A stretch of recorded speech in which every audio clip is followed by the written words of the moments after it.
ज्योतिषी आपका स्वागत करता हूँ। आज के ज्योतिष में आपका स्वागत है।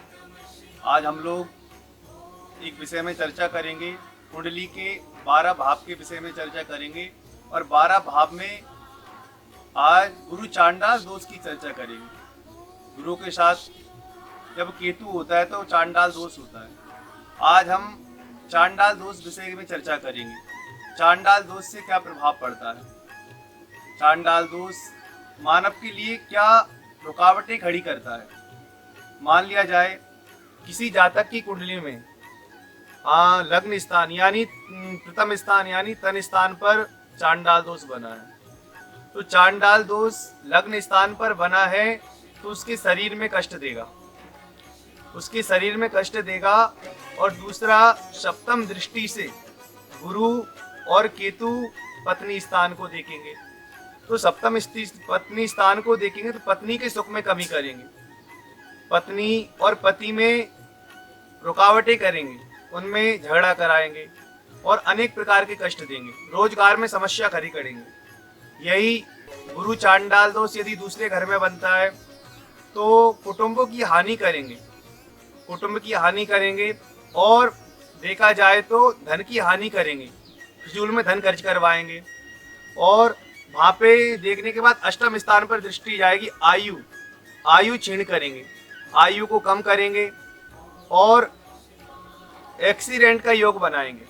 जैसे एक्सीडेंट का योग बनता है, अष्टम स्थान आयु का होता है और गुरु चांडाल द्वितीय घर में बैठकर सप्तम दृष्टि आयु स्थान पर देखेगा, आयु स्थान पर देखेगा तो आयु को हरने का काम करेगा। और देख माना जाए जैसे तृतीय घर होता है, तीसरा घर ये भाई बहन का होता है। यदि भाई बहन के घर में गुरु चांडाल दोष बनता है, गुरु चांडाल दोष बन रहा है तो भाई बहन के सुख में कमी करेगा, भाई बहन के सुख में कमी करेगा, पराक्रम में कमी करेगा। आप कोई भी कार्य करेंगे उसमें आपको रुकावटें आएंगी, मेहनत करने के बाद में भी आपको सफलता नहीं मिलेगी, रुकावटें करेगा। और इसी प्रकार से सप्तम दृष्टि का भाग स्थान पर देखेगा, मतलब जिस घर में चांडाल दोष बन रहा है उस घर का तो पत्ता साफ करेगा ही करेगा, लेकिन जहाँ दृष्टि डालेगा उसका भी करेगा। अब सप्तम दृष्टि वो कहाँ देखेगा, सप्तम दृष्टि वो भाग स्थान पर देखेगा और भाग स्थान पर देखेगा तो भाग में रुकावटें खड़ी करेगा।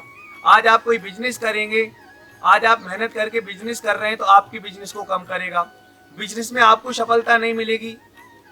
और यदि आप भाग में भगवान की पूजा करेंगे तो आप भगवान की पूजा नहीं कर पाएंगे, क्योंकि उसकी दृष्टि सप्तम दृष्टि का भाग स्थान पर पड़ रही है, तो भाग में रुकावटें आएंगी। आप कोई भी कार्य करेंगे उसमें आपको सफलता नहीं मिलेगी।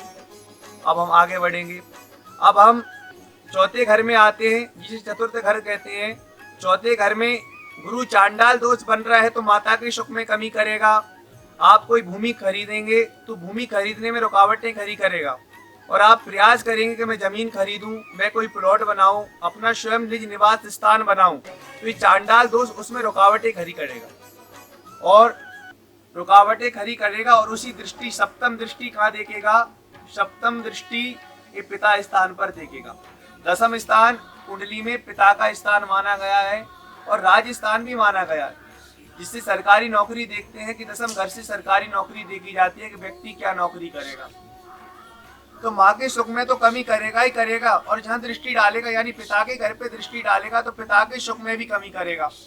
आज आप पढ़ाई करने के बाद नौकरी का प्रयास करेंगे तो आपकी नौकरी में रुकावटें आएंगी, आप बार बार एग्जाम देंगे, पेपर देंगे, आपको सफलता नहीं मिलेगी, क्योंकि दसम स्थान पर गुरु चांडाल दोष दृष्टि डाल रहा है। जैसे मान लिया जाए कोई सांप है, सांप बैठा हुआ है और सांप यदि दृष्टि डाल रहा है तो वहां पर बिल्कुल विष का प्रयोग करेगा। तो इसी प्रकार से गुरु चांडाल दोष दसम स्थान पे हावी रहेगा, पिता के सुख में कमी रखेगा, आप कोई नौकरी करेंगे उसमें रुकावटें आएगा। अब हम आगे बढ़ते हैं, कुंडली में पांचवा घर सबसे महत्वपूर्ण होता है। अब पांचवा घर सबसे महत्वपूर्ण क्यों होता है, क्योंकि पांचवा घर होता है बुद्धि का, पढ़ाई का, नौकरी का, एजुकेशन का, इनका होता है और उसके बाद में और संतान का भी होता है। यदि गुरु चांडाल दोष पंचम स्थान पर बनेगा तो पढ़ाई छुड़ा देगा, आप पढ़ाई करने का प्रयास करेंगे, आपको सफलता नहीं मिलेगी। कहीं ना कहीं आप कोई भी डिग्री लेंगे उसमें आपको निराशा मिलेगी। डिग्री लेने में सफलता में आपको कमी आएगी, क्योंकि केतु चुड़ावे खेत, क्योंकि केतु पंचम स्थान पर बैठ के गुरु के साथ गुरु चांडाल बनाकर वहां पर उस स्थान को छोड़ देगा इस प्रकार से। और देखिए एकादश स्थान पर इसकी दृष्टि आएगी, पंचम घर में बैठकर, यानी 11वें घर को देख रहा है। 11वां घर होता है आय का। तो आप पढ़ाई तो करेंगे, पढ़ाई तो छूटेगी, कम से कम आपके रोजगार यानी आय में रुकावटें खड़ी करेगा। और हम आगे बढ़ते हैं, यानी गुरु चांडाल और 6वें घर में बन रहा है।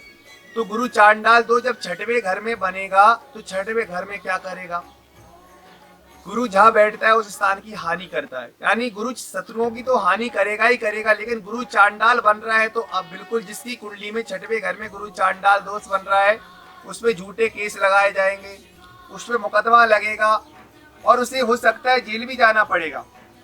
गुरु चांडाल दोष में झूठी उस पर केस लगाए जाते हैं। और उसकी दृष्टि कहा जा रही 6वें घर में बैठ के 12वें घर में दृष्टि देख रहा है, यानी 12वें घर में यदि कोई शुभ ग्रह नहीं है और वहां पर गुरु चांडाल की दृष्टि जा रही है तो बीमारी में पैसा लगेगा, फालतू खर्चे होंगे, जगह जगह रुकावटें आएंगी, तो फिजूल में हमारा पैसा खर्च होगा। और आगे हम बढ़ते हैं, अब हम कहां पर आते हैं, सप्तम स्थान। देखो 7वां घर कुंडली का बहुत महत्वपूर्ण घर होता है। 7वां घर पत्नी का घर होता है और रोजगार का घर भी माना जाता है। यदि गुरु चांडाल पत्नी स्थान पर बनेगा सप्तम घर में तो पत्नी के सुख में कमी रखेगा और पत्नी और पति में यानी उनके प्रेम में रुकावटें खड़ी करेगा। इस प्रकार से आज हम गुरु चांडाल के विषय में हमने जाना है। और इसी प्रकार से आगे हम देखते हैं अष्टम स्थान पर, जिसकी कुंडली में अष्टम स्थान पर गुरु चांडाल दोष बनेगा तो कहीं ना कहीं उसका एक्सीडेंट का योग बनाएगा, यानी केतु की महादशा हो या गुरु की अंतरदशा हो तो उनकी जब भी दशा आएगी गुरु चांडाल दोष एक्सीडेंट का योग बनाएगा, अष्टम स्थान पर बीमारी का योग बनाएगा। और आगे हम बढ़ते हैं नवम भाव में। नवम भाव में यदि बैठा होगा तो व्यक्ति नास्तिक बनेगा और नास्तिक बनने के बाद में वो धर्म कर्म से दूर रहेगा। आज के विषय में हम यहीं तक चर्चा करते हैं, आगे आप लोगों का आगे की वीडियो में स्वागत है। जय श्री राम, नमस्कार।